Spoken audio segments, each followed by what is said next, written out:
Fred Durst is no Hollywood glamour boy. What's up? Certainly he's not Tom Cruise. Certainly he's not Brad Pitt. His style isn't exactly chic. He wears baggy pants, baggy shirts. He looks like the type of guy you find in the mall. Fred's very hip-hop, he's a rocker, he's got the backwards baseball cap. You wouldn't necessarily call him a gentleman. Fred Durst doesn't seem to know the meaning of don't kiss and tell. He's awfully free with that information. And he doesn't exactly write his girlfriend's love songs. It's a pretty violent get-back song. He doesn't really spare her. But somehow, this unlikely Lothario's love life is anything but limp. I think, you know, for some women, a rock star is the ultimate aphrodisiac. And if you listen to Fred, he's romanced everyone from a pop princess to a charmed sex symbol. He's definitely dated some of the most beautiful women in the world. Doesn't matter if she's a groupie, a model, a playmate, or even she's just off the bus. If she's good looking and has, you know, nice knockers, he's going to go for it. Question is, do these divas really go for him, or is Fred's mojo a mockery? Fred Durst definitely doesn't mind these rumors being out here about him. And what's the real skinny about his lip lock with an Oscar winner? I think Fred Durst had a serious crush on her. He asked her to be in his video for Behind Blue Eyes. Love him or hate him, you've got to admit, there's something about Freddie. Fred Durst's stage presence with his female fans is very, you want me, you love me. I think he's somebody who craves power and attention. Last time I checked, women like both. How does he do it? You know, no one understands it. Stay with us, and you will. It's the unstoppable love chain of Limp Bizkit frontman Fred Durst. Next. I can't wait to see what happens. Yeah, you're watching it on E, baby.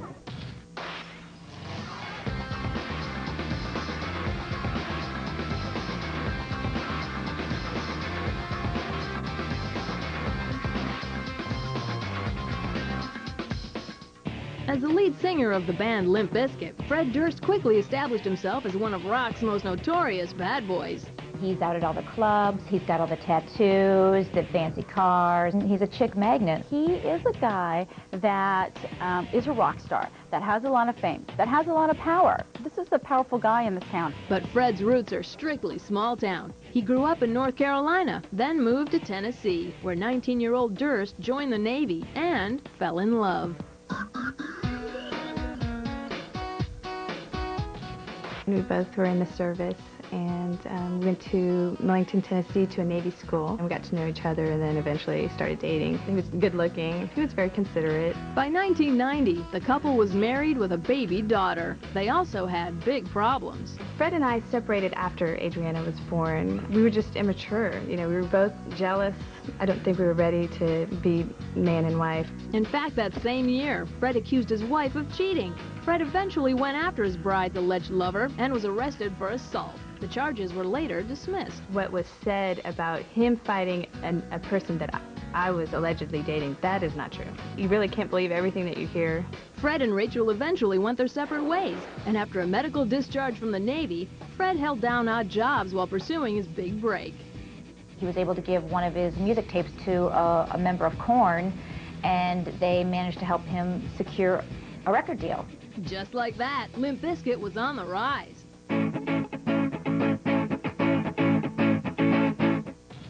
They did a very raucous version of George Michael's Faith. Fred decided to remake it in a way that updated the sound. He took Faith and made it a huge song and made Limp Bizkit a huge, huge band. Faith was the song that put them on the map. So it got a lot of airplay, and it's what really got them on their way to where they are now. Fred also turned to his romantic past to make another hit record. Nookie, from what Fred told me, was a song about an ex-girlfriend of his who was actually sleeping with one of his friends. That's where the whole I'm a chump, those lyrics come in. I think Nookie is kind of like the ultimate revenge track. I mean, I think it's a song that he wrote after he'd been badly wronged. It's a pretty violent get-back song. He doesn't really spare her. Sometimes I'm thinking, is he talking about me? I just think that everybody has an outlet. He just gets it off his chest. And sells a lot of records. Fred was knocking on the door of success. He decided to kick that door wide open. I think as soon as it became clear that they were going to be this big band, I think Fred felt like Florida was a little too small to contain him.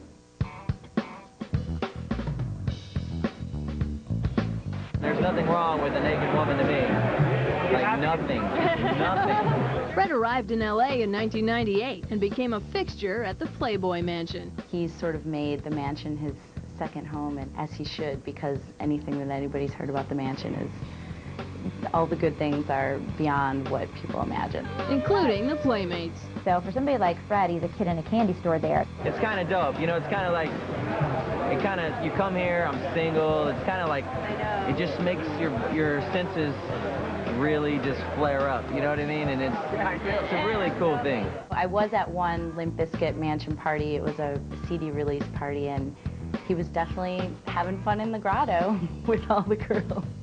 That's wild. Whatever happens in the grotto stays in the grotto, I guess. There's women walking around in lingerie, and there's, you know, an open bar, and you can pretty much meet the women, get their phone numbers, and he obviously gathered lots of phone numbers during his trips there. In the summer of 1999, Fred got the number of former Baywatch babe and centerfold Carmen Electra. Carmen had filed for divorce from NBA star Dennis Rodman earlier that year. Fred had a very serious relationship with Carmen Electra. They were very close. Fred and Carmen Electra got together post Dennis Rodman. It was kind of one of those weird situations where, you know, she's probably on the rebound and he's there. I think that for a while it was brief, but it was real. He took her on tour. She was really into him. I think you could definitely call them the Beauty and the Beast. He said that she was really cool and really beautiful, and it didn't last very long. So I think it was probably an amicable ending. Fred Durst was just one stop on Carmen Electra's sort of tour of weirdos.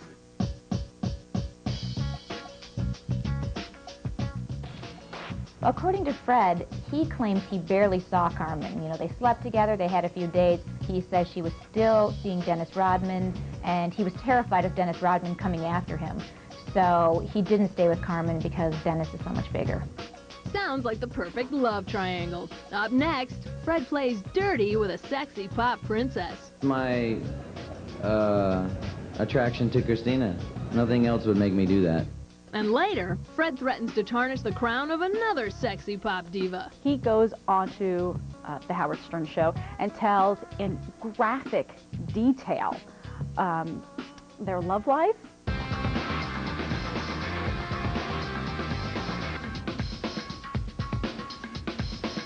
By 1999, 29-year-old Fred Durst had a child, an ex-wife, and a busted celebrity relationship. But Fred's pass to the Playboy Mansion meant he wouldn't fly solo for long. In 2000, Fred met a Playboy playmate. Her name is Jennifer Rivero, and they had a very romantic affair. They got pregnant, and they now have a son named Dallas, who Fred is very involved with. And Jennifer is very much in Fred's life because he really wants to be a part of Dallas's childhood and adulthood eventually. I think Jennifer Rivero in the past has said that, you know, Fred is kind of somebody she will always be somehow connected to, not just via their son, but I think that's a relationship that's kind of been more enduring than most of his. Of course, Fred may view the relationship a little differently. For Fred, it's fairly easy to hop from one good-looking woman to another, and it wasn't long before he hooked up with Jamie Bergman, who was on the show Son of the Beach. Jamie Bergman was our 45th anniversary Playmates, and she and Fred did date for a couple of months. But Fred didn't stop there. Summer Altus is another lady that he dated who is also a Playboy Playmate. Are you seeing a trend here? Are you seeing it? So he dated her for just a very brief time also. Things may have not worked out with Summer because she was ready to get serious and sort of have a commitment. Fred is still sort of living this bachelor life, and he probably isn't ready to settle down just yet. But Fred was ready to move on, and in 2000, he had the rumor mill buzzing. In September 2000, Fred Durst sang Come On Over with Christina Aguilera at the MTV Video Music Awards. If Fred's fans thought the rocker was about to go pop, Durst quickly made his master plan clear. And at that point, he said, you know, I did it all for the nookie. I really want that girl. He, you know, made it clear that he wanted a piece of Christina Aguilera. My attraction to Christina.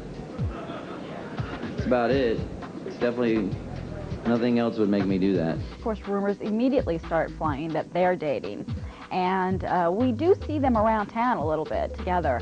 But Christina gets freaked out about this, and she says something to the effect of, He called me so many times, I had to stop answering my telephone. Of course, there's also Fred's version of the story. Fred Durst tends to say who he has a crush on in public way before anything happens. You know, he tends to go on MTV and just be like, I have a crush on insert name here. He seems like pathologically unable to, to keep the fact that he's dating someone cool a secret. I think that's what happened with Christina Aguilera. He likes to claim he did it all for the nookie, but she says there was no nookie, he didn't get anything. Oh well, if at first you don't succeed.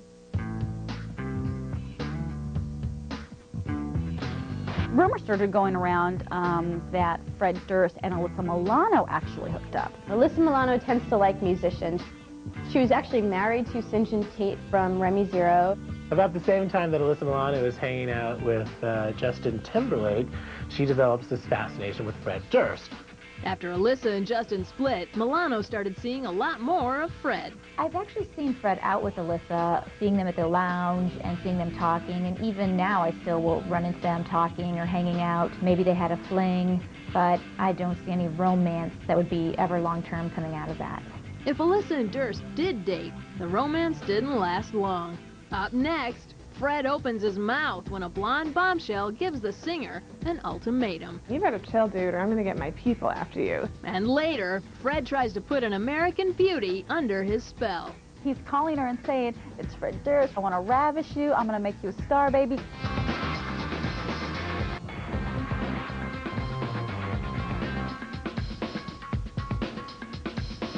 By now, you probably see a trend.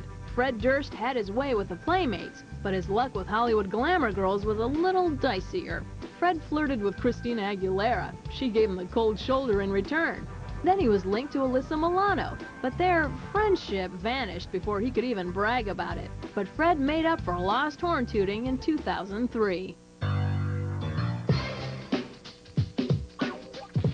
Fred's fling with Britney Spears is really what put him on the map. There wouldn't be a love chain on Fred Durst without Britney Spears. The whole Britney and Fred debacle started when she asked him to help her out on her new album, and he came into the studio and they started working together.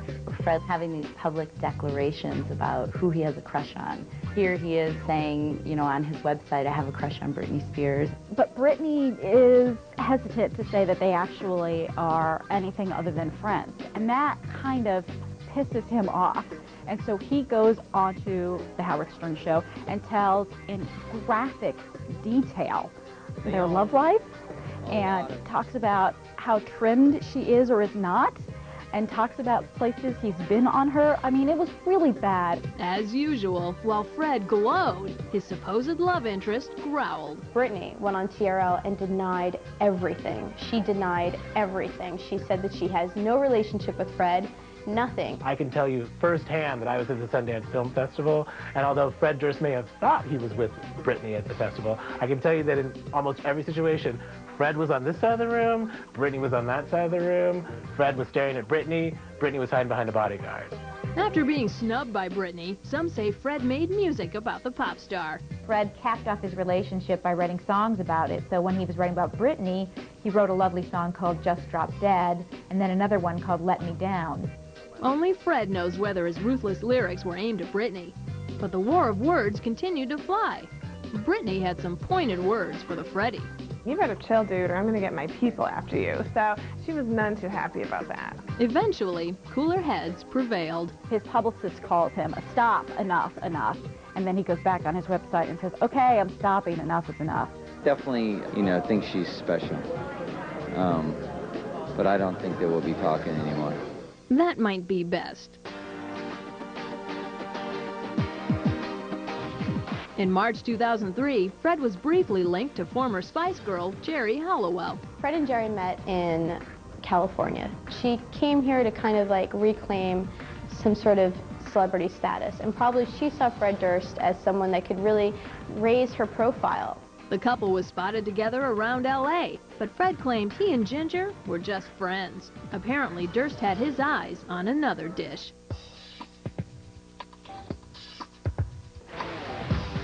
With Ginger in the rearview mirror, Fred declared his love for a new woman. I think sometimes the best way to describe Fred Durst is to think of him as like a 16-year-old high school boy who kind of like develops crushes. His new thing is to go after, you know, Angelina Jolie. I was very curious, intrigued by this woman's personality and her take on things and the way she's a mother, you know, I'm a father, and just different things, just because I felt that, you know, like you said, I wear my feelings on my sleeve. The only problem is she never wants to speak to him. So he's been sending her love letters, emails, and she has wanted nothing to do with him. I think Angelina Jolie should be my wife. One thing about Fred, he has a short attention span. Fred next became fascinated with a 19-year-old rock rebel. Fred did talk about Avril Lavigne. He announced how she's got a hot little body on her, and he said a few comments about her which are really inappropriate. She's a little young for him, but he's publicly said that he'd like to do dirty, nasty things with her. Fred decides who he's going to date on any given month by going to the newsstand and seeing who's the latest girl. I'm not trying to push myself on anybody, but what people should understand is there's layers to every human being. Coming up, Fred performs mouth-to-mouth on an Oscar winner. And they have to kiss for 45 seconds. Plus, Fred holds hands with a new beauty. It shocks everyone because the two just don't seem like they're fit for each other.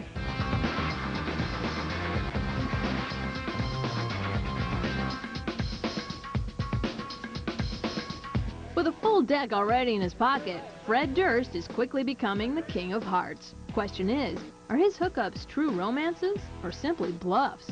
Fred Durst definitely doesn't mind these rumors being out here about him being with all these lovely, lovely ladies. I mean, who knows if he starts them himself?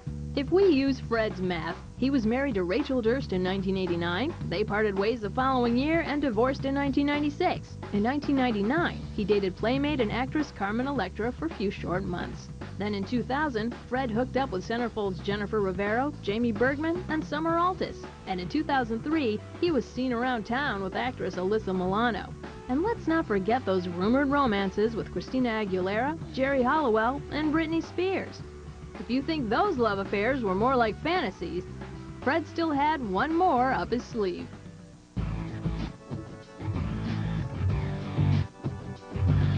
In October 2003, Halle Berry was rumored to be Fred's latest lady, all because of one little kiss. Yeah, next step is a video I'm doing for the movie Gothica with Halle Berry. Is going to be in the video. Really? Oh, that'd be cool. Yeah, it's really cool. Can't go wrong For the first time she's ever doing a video. I think Fred Durst had a serious crush on her. He asked her to be in his video for Behind Blue Eyes. He creates an entire video Yeah.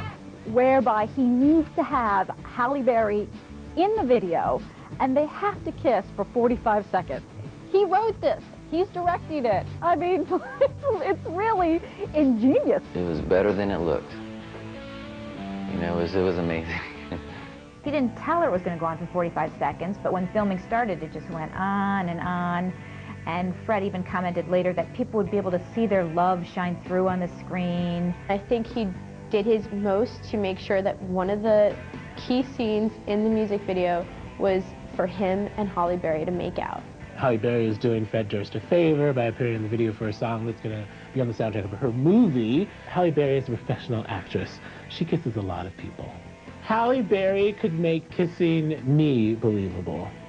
She did really well. It was, you know, really cool to be with a woman with such a good vibe on the set, and she's really sweet and just a real good person and really beautiful, and she kisses really good, and she made it feel easy, and it was nice. I guess it was a big deal. Everybody was talking about it. I mean, it is a big deal. I think both sides have denied it, and it kind of seems to be another case of Fred aspiring a little higher than he's actually reaching. Fred soon returned to a familiar territory and quickly set his sights upon a young starlet. Thora Birch is a mansion regular. She's a friend of Hef's, and she hangs out at the mansion, goes to the parties. So I'm assuming that maybe Fred met Thora at the mansion at a party. In what's becoming a Fred Durst calling card, he creates this entire video in which he's going to need a really hot-looking chick to play opposite him. And the woman that he picks this time is his current crush, which is Thora Birch from American Beauty. He asked her to be in his video, Eat You Alive. He's calling her and saying, "It's Fred Durst, I want to ravish you, I'm going to make you a star, baby." And she plays his crush in the video. You know, so there's rumors that they're together now, too. I don't know if he asked women to be in his video just so he can get with them. When people see Thora Birch and Fred Durst mentioned in the same line and having like romantic involvement with each other, I think it really shocks a lot of people because the two just don't seem like they're fit for each other. That's the story of Fred's life, and you know Fred's love chain will continue to entertain us.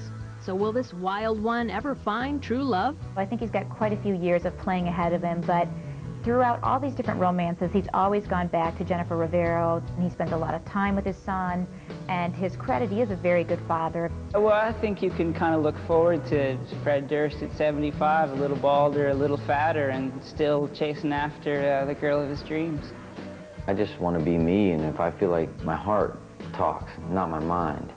And sometimes my mind talks, but a lot of times when it comes to women or to those feelings that I feel are the most powerful in my life, those feelings of love and desire and companionship, those are the things that are the most powerful in my life to me.